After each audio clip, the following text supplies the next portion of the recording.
So if I was sitting down talking to my 21-year-old self, what would I tell myself?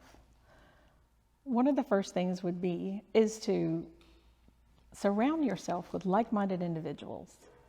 A lot of times people tell us that, we can't do something. So that's because you're having a conversation with someone who is not where you want to be. So surround yourself with like-minded individuals. Then I would tell myself to believe in myself. If you ever had that time when you got that gut feeling, if you wanted to do something and the gut feeling says, go ahead and do it, but there's a naysayer telling you, don't do that. Go with your gut, because your gut instinct is what you need to believe in. Going on your gut will get you where you want to be. And then most importantly, invest in yourself. See, change doesn't come unless there's transformation in your life. So you've got to take time to invest in yourself and do what's most important to you. So following your gut will really get you there. Don't worry about what everybody else says, because sometimes when you want to make that move, you have to go alone, and it may be lonely, but it's okay. Sometimes you have to go alone. So there's a few principles that I follow that I think will be very important to you. The first one is to put God first in everything that you do. Whatever you believe in, whomever you believe in, always put that person first. Because again, you've got to have some transformation in your life. The second principle is to stop making excuses. We often make excuses because we have fear. And when you have fear, you have all these different reasons of why you shouldn't do something. So stop making excuses. Let go of those fears. The next one is really about, taking time for spiritual growth.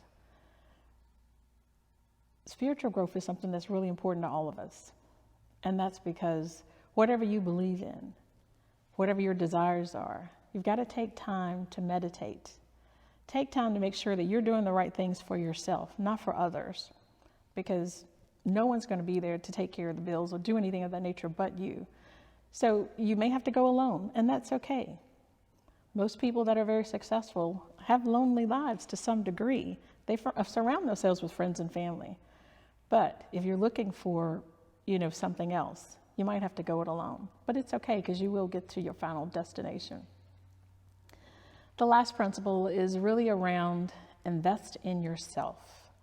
Yes, it may be tiring, it may be challenging, but once you have that knowledge is power, and no one can take it away from you. I was 50 plus years old working on a dissertation. So I know the importance of education.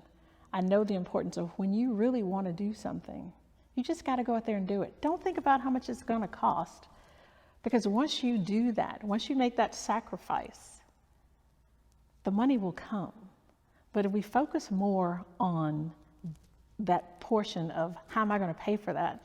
How am I going to get the education? How am I going to get the knowledge? Who's going to work with me? If you focus on that and not the end goal, then you won't reach your desires. You won't meet your dreams.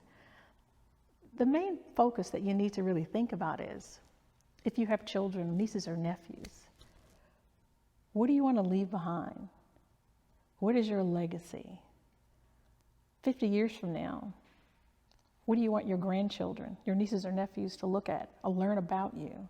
So that's really what it's all about, is leaving that legacy so that others can see what your journey was. And so with that, most importantly, take the time to believe in yourself.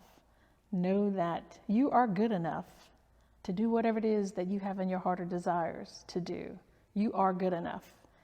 And I believe in you, but you have to believe in yourself first.